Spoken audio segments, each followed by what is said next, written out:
Ini adalah 8 kesepakatan yang ditandatangani oleh Pak Di Besar Xi Jinping dan Pak Di Kecil Jokowi setelah Jokowi melawat ke China barusan akhir Juli yang lalu. Saya terus terang limbung, bahkan agak linglung beberapa menit karena merasa shock dan marah besar membaca 8 kesepakatan super berbahaya itu buat Indonesia yang kita cintai bersama. Nah, di antara 8 kesepakatan itu paling tidak ada 4 hal yang membuat saya langsung shock. Itu pertama, kerjasama perencanaan berbagi pengetahuan dan pengalaman terkait pemindahan ibu kota baru Indonesia, yaitu IKN Nusantara.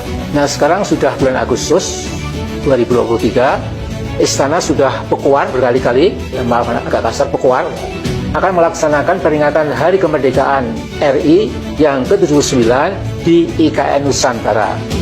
Padahal sampai sekarang silahkan saudara-saudara lihat lewat YouTube, IKN itu baru selesai sekitar 5-6% saja. Memang ada channel tertentu yang mencoba ngibul yang mengatakan sudah selesai 30%. Nah, Luhut mengatakan tetap optimis bisa selesai tepat waktu dengan mengatakan sudah ada kesepakatan dengan Cina yang akan ikut membantu penyelesaian IKN Nusantara. Saudara sekalian, sesungguhnya kalau kita mau objektif ya, mangkraknya pembangunan IKN Nusantara nanti, saya yakin sangat mengganggu stabilitas pemikiran Jokowi. Dan mangkraknya bangunan Hambalang tidak ada 1%-nya dibandingkan IKN Nusantara.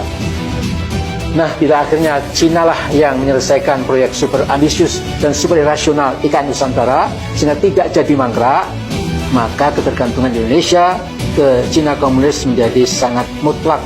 Ditambah dengan kerjasama Indonesia-Tiongkok dalam payung two countries, twin parks. Jadi istilah mereka itu Cina dan Indonesia, dua negara dengan taman kembar. Maka boleh jadi yang dimaksudkan adalah keakraban dan kemesraan Indonesia-Cina jangan lagi dipermasalahkan. Yang kedua, kesepakatan tentang pentingnya diajarkan bahasa Tiongkok atau bahasa Cina. Ini saya yakin punya maksud politik yang cukup misterius. Memutuskan sekolah-sekolah Indonesia harus mempelajari bahasa Cina, perlu kita waspadai benar-benar.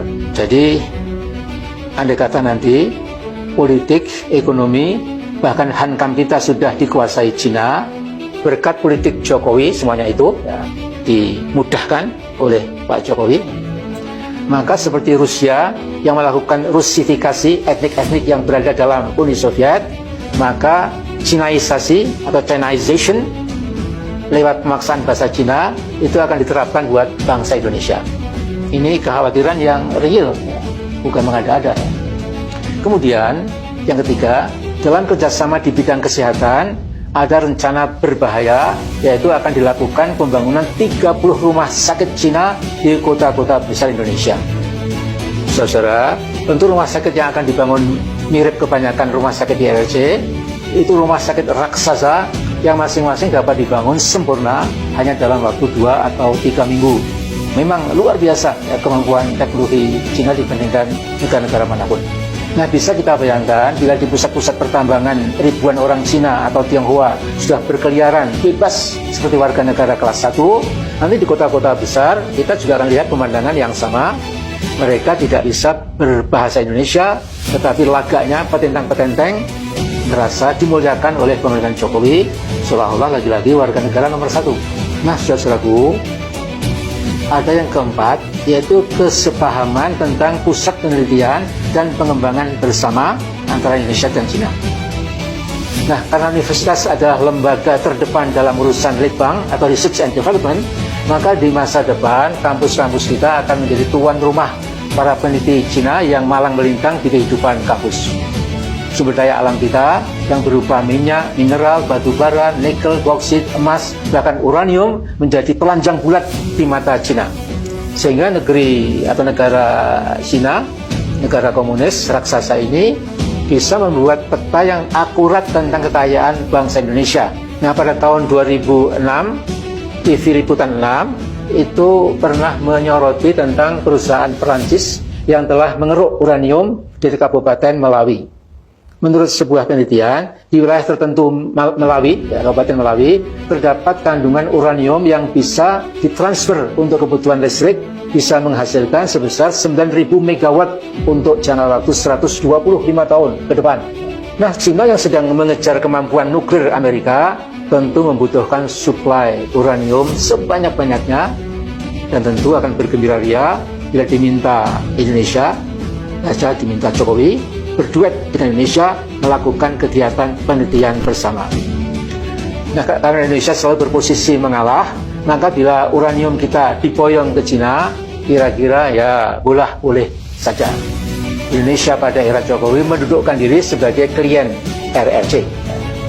RRC adalah big boss bagi Jokowi yang aba-abanya ditafsirkan sebagai instruksi atau perintah yang tidak akan ditolak. Juga ribuan tenaga kesehatan Cina nanti akan berkeliaran dan berlagak seperti warga negara kelas 1 di negara kita cintai. Nah, masalahnya siapa yang harus kita minta tanggung jawab atas kolonisasi legal dari Cina atas Indonesia, negara kita? Tentu oknum penguasa puncak yang sangat patuh, sangat taat, sungkem, berlosor di hadapan Xi Jinping. Siapa lagi kalau bukan Pak Jokowi? Nah, karena itu kita berlomba dengan waktu. We are racing against time. Seluruh sisa waktu Jokowi sebagai presiden pasti akan dimanfaatkan secara maksimal untuk menggenjot proses Chinization Indonesia, dari Cinaisasi negara kita. Masalahnya, akankah kita tetap bungkam dan terus diam? Akankah TNI kita andalan satu-satunya yang paling depan dalam melindungi keutuhan bangsa dan kedaulatan negara juga akan diam?